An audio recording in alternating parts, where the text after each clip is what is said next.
Hello my dear friends, in this particular session we are going to start talking about different strategic options a company can follow.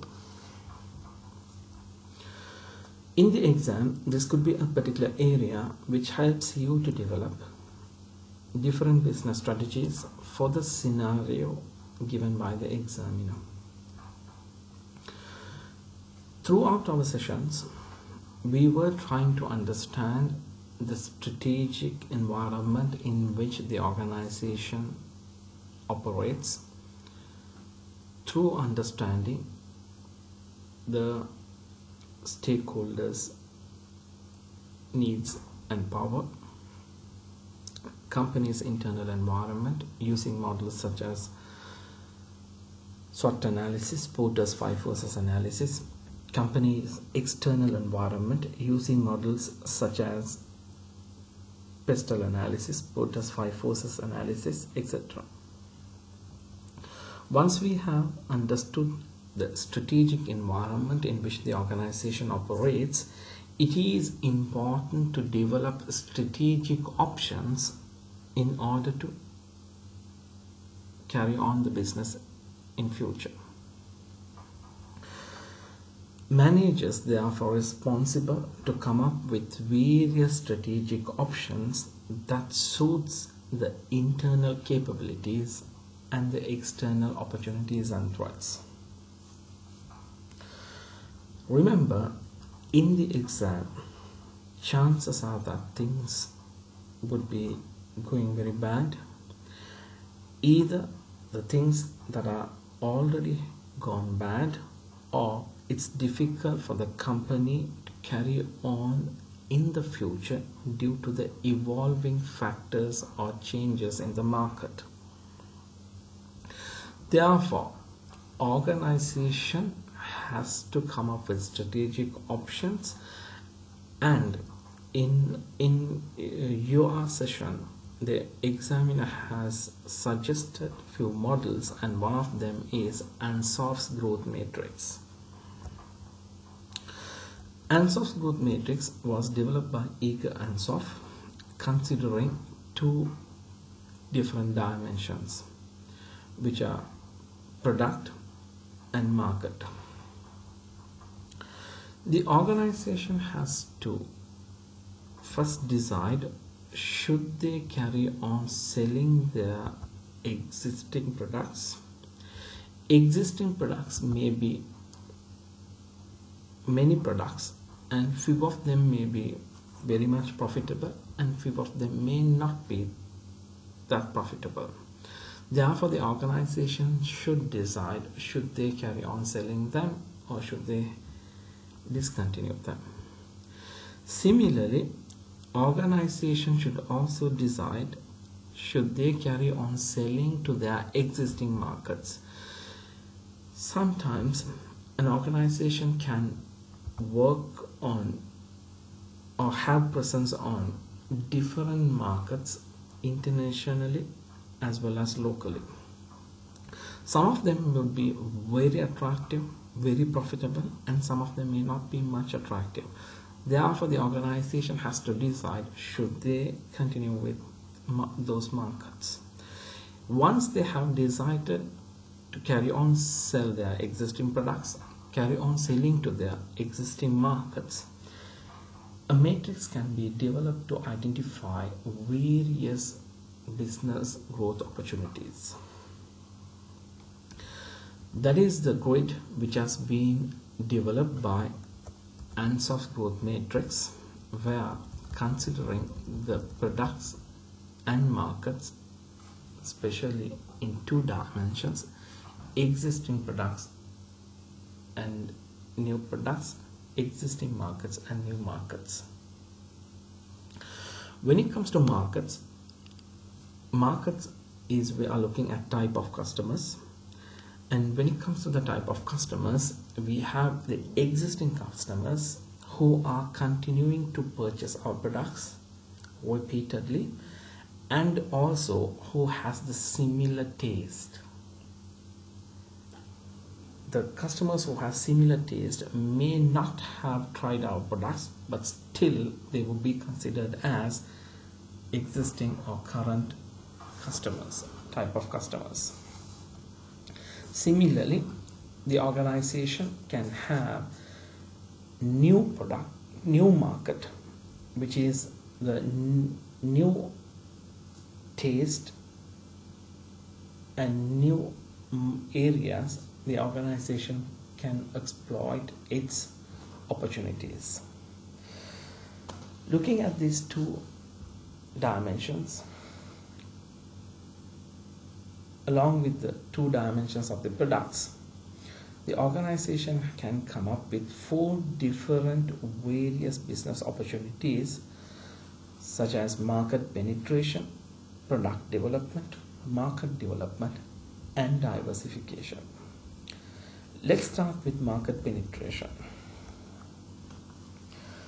The idea of the Ansoff is about what kind of markets the products you sell to, and what kind of customers you are focusing. Under market penetration, the business aims to focus on existing products to sell in the existing markets. Here the main aim is to increase the market share for the present product or services in the current markets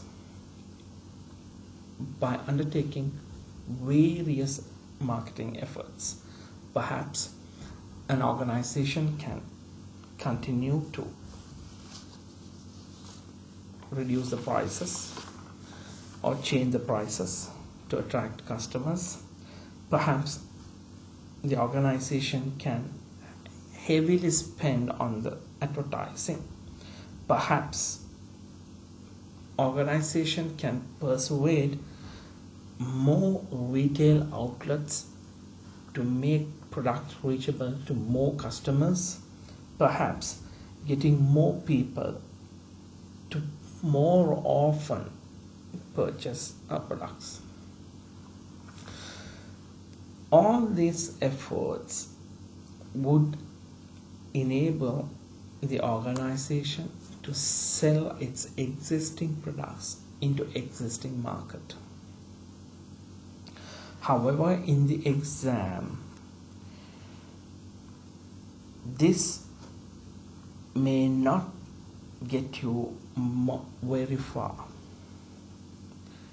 because this option is a very least risky option, where the product is a known product to the market, and also the customer's taste or customers' needs are already understood by the organization.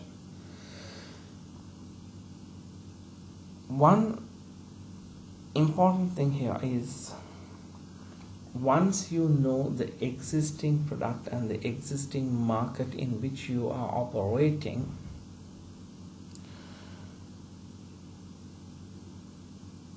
you cannot go very much wrong. Therefore, this particular strategy is very less risky and also would not take the firm very much far. This is based on the stage of the life cycle the product is in. For instance, if the product is in the growth stage of the product life cycle, yes, indeed, this particular market penetration strategy would be very sensitive. However, if the product is in the maturity stage in the life cycle, or if the product is in the decline stage of the life cycle, where this market penetration strategy may not have much impact on the business. Therefore, in the examination, market penetration could not be very much a suitable strategy for suggestions, for recommendations. Therefore, I would say you have to definitely tap on this.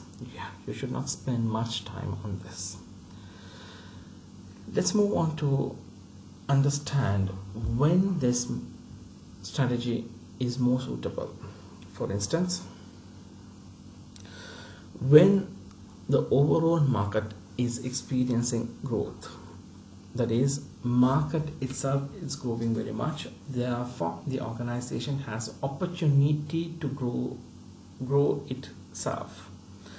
Also, when the market is not saturated, or when the rival firms are exiting or very weak, when you have a strong brand presence with renowned reputation, or when you have strong marketing acumen or capabilities. Under these circumstances, market penetration strategy would be more suitable in order to carry forward. However, let's move on to look into the other different options in the Ansoff Matrix.